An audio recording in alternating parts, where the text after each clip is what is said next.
বন্ধুরা, অমাবস্যা চলাকালীন ভুল করেও খাবেন না এই 5টি জিনিস।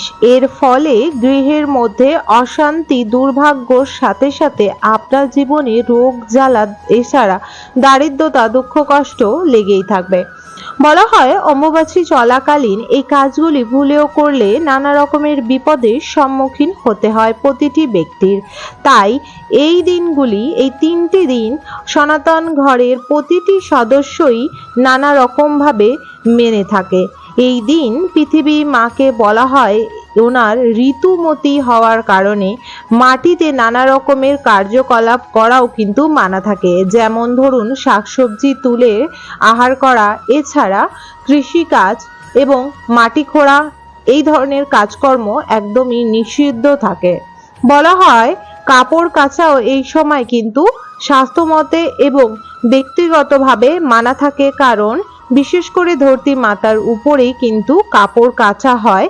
এই কারণে তার কোনো প্রকার কোনো কষ্ট না দেওয়ার কারণেই এই নিয়ম আচরণগুলো বিশেষভাবে পালন করা হয় প্রতিটি গৃহে। বন্ধুরা, বলা হয় যে ধর্মীয় আচারের সামাজিক ব্যাখ্যায়ও রয়েছে অমাবস্যা খুবই গভীরভাবে একটি মান্য করা উচিত। তার মধ্যে সর্বপ্রথম হলো এই সময় কোনো বিশেষ পুজো একদমই করা উচিত নয়। মূল্যায়ন তো কালী, দুর্গা, জগদ্ধাত্রী, বিপত্তারিণী, শেতলা, চণ্ডী মা, বিশেষ করে যাদের ঘরে পট বা তার মূর্তি ও ছবি থেকে রয়েছে তারা কিন্তু অবশ্যই লাল কাপড় দিয়ে ঢেকে তাদেরকে কিন্তু একটি জায়গায় রেখে দিতে হয়। যেমন ধরুন আপনি যদি আপনার সিংহাসনের মধ্যে গণেশ, হনুমানজি, শিব, গোপালকে রেখেছেন, তাহলে আপনার অমাবস্যা চলার শুরু দিন বা তার আগের দিন আপনাকে কিন্তু একটি জল চৌকির মধ্যে মায়েদের আলাদা করে রাখতে হবে এবং অমাবস্যা শুরু হবার একটু আগেই মাদেরকে প্রণাম করে নিয়ে তারপরে লাল কাপড়ে মুড়িয়ে রাখতে হবে। বন্ধুরা, এই ক্ষেত্রে এই কাজগুলি সকলেই করে থাকেন, কিন্তু সকলেরই প্রশ্ন থাকে অমাবস্যা চলাকালীন কি কি এমন খাদ্য আছে যা আহার করা একদমই উচিত নয়। মান্য করা হয় এই 5টি খাবার খেলে নানা রকম রোগের সম্মুখীন হতে হয় সারাটি বছর দুঃখ, দারিদ্রতা, দুঃখ, কষ্ট ও মহা বিপদে পড়তে হয় ব্যক্তিদের।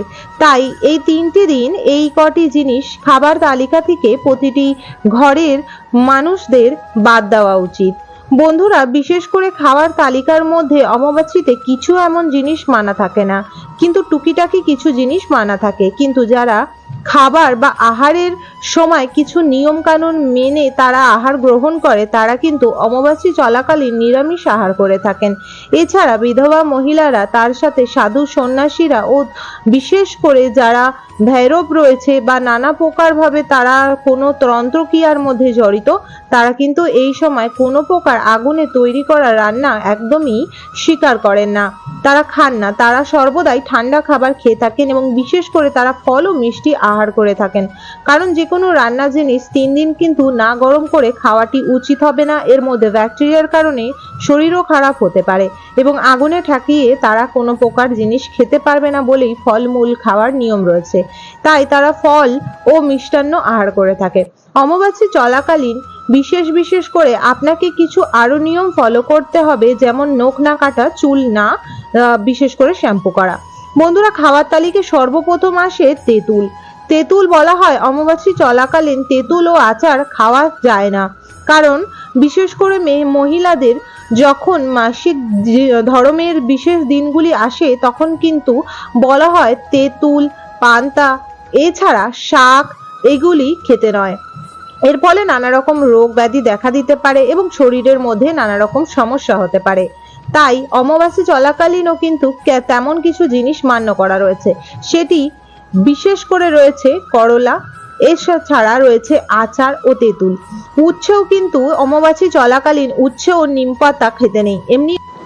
এমনিতেই বলা থাকে যে তেতো জিনিসটি কোনো প্রকার ভাবে কোনো পূজা পাঠে বা বিশেষ দিনে খেতে নেই। বন্ধুরা, অমাবস্যা একটি বিশেষ গুরুত্বপূর্ণ দিন, যে 3 দিন প্রচুর নিয়ম কানুন মানলে মায়ের আশীর্বাদে, কামাখ্যা মার আশীর্বাদে জীবনে সর্বদাই সফলতার দিকে এগিয়ে যাবে, সফলতা আপনার কাছে ছুটে আসবে। বন্ধুরা, যেমন বিশেষ করে অমাবস্যা চলাকালীন শাক সবজিও খেতে পারবেন না, বিশেষ করে কোনো পাতা জাতীয় বা শাক জাতীয় খাবার একদমই উচিত নয়। অনেকেই ভাববেন যে এমন কিছু শাক রয়েছে যা মাটি থেকে না উবড়েও খাওয়া যেতে পারে, কিন্তু এই সময় স্বাস্থ্য মতের সাথে সাথে বিশেষ করে ডাক্তারি মতেও মানা রয়েছে বা বিশেষ যা গবেষণা করেছে তাদের মতেও মানা রয়েছে যে এই সময় যদি শাকসবজি খাওয়া যায় নানা প্রকার রোগের দেখা দিতে পারে। বন্ধুরা, এই সময় টক দই খেতে মানা থাকে। এই 3 দিন বলা হয় টক জাতীয় দই বা টক দই একদমই খাওয়া উচিত না।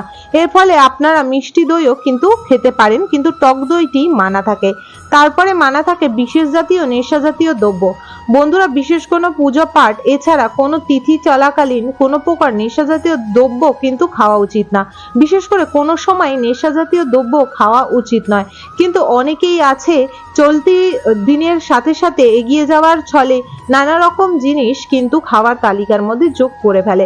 কিন্তু বিশেষ বিশেষ কিছুদিন যদি আমরা এইসব জিনিস থেকে একটু এগিয়ে না যাই তাহলে কিন্তু আমাদের জীবনে নানা রকম ভাবে পদক্ষেপে বিপদ আপদ জড়িয়েই থাকবে। তাই এই কটি জিনিস অমাবাস্যা চলাকালীন একদমই খাবে না।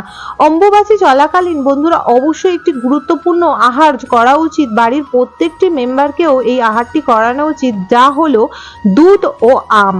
দুধ ও আম খেলে সারা বছর নানা রকমের রোগের হাত থেকে মুক্তি পাওয়া যায়। আর বিশেষত মানা হয় যে দুধ আম অমাবাস্যা চলাকালীন খেলে সাপের ভয় থেকে সারা জীবন কিন্তু রক্ষা পায়, বিশেষ করে সারাটা বছর। প্রতি অমাবাস্যাতে যদি আপনারা এই জিনিসটি খেতে পারেন তাহলে সারা জীবনই কিন্তু সাপের ভয়ের হাত থেকে রক্ষা পায়। কিন্তু বন্ধুরা, অবশ্যই অবশ্যই আমরা কোনো জন্তুকে যতক্ষণ পর্যন্ত তার কোনো ক্ষতি না করব সেই জন্তু বা পশু পাখি আমাদের কোনো প্রকার ক্ষতি করতে আসবে না। আশা রাখবো বন্ধুরা আপনারা আজকের এই ভিডিও তথ্যটি ভালো লেগেছে। যদি ভালো লেগে থাকে একটি লাইক করবেন, কমেন্ট বক্সে জয় মা কামাখ্যার জয় অবশ্যই লিখবেন। কামাখ্যা মার আশীর্বাদে আপনাদের সংসারে সকল ব্যক্তি সুস্থ সবল ও হাসি খুশি থাকুক। অবশ্যই চ্যানেলটিকে সাবস্ক্রাইব করে রাখবেন আপকামিং পূজা পাঠ, তন্ত্রকথা, জ্যোতিষশাস্ত্র, বাস্তু টিপস, টোটকা উপায় দেখার জন্য। হরে কৃষ্ণ, রাধে রাধে, জয় মা কামাখ্যার জয়।